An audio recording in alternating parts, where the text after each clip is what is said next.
So what I do personally because I still do some of the sales, is for a lot of the bigger customers, I have subscribed to tools that allow me to scrape their data and get their WhatsApps and their emails, right? And I will just cold message you out of nowhere.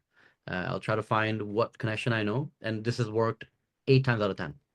8 out of 10, you put in a message, hey, I'm the director of this company or CEO of this company, that guy will respond.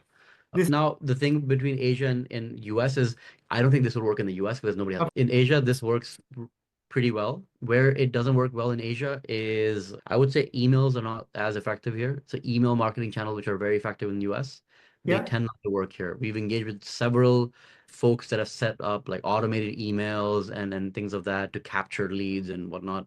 Is not as effective. What tends to work well in Asia is more calling somebody and actually talking to them on the phone. So my sales team still to this day is mainly using WhatsApps and phone calls to outreach to customers, as am I. And I generate my leads on LinkedIn Sales Navigator.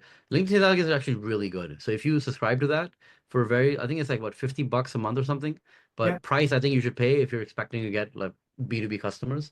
Because if yeah, you go to a client on LinkedIn Sales Navigator, you can then go to that company page and click decision makers, and it'll show you all the four or three or two decision makers that are there. And it segments them according to what it thinks is a decision maker, which tends to yeah. be VP or above.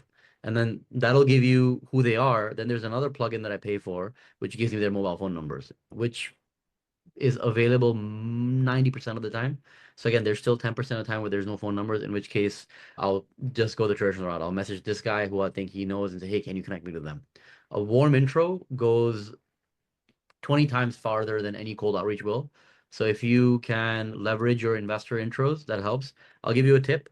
Whenever I would go into an investor meeting, I would look at their portfolio companies before and see who could be a client.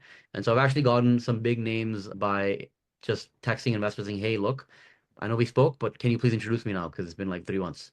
And so that's happened. That's worked.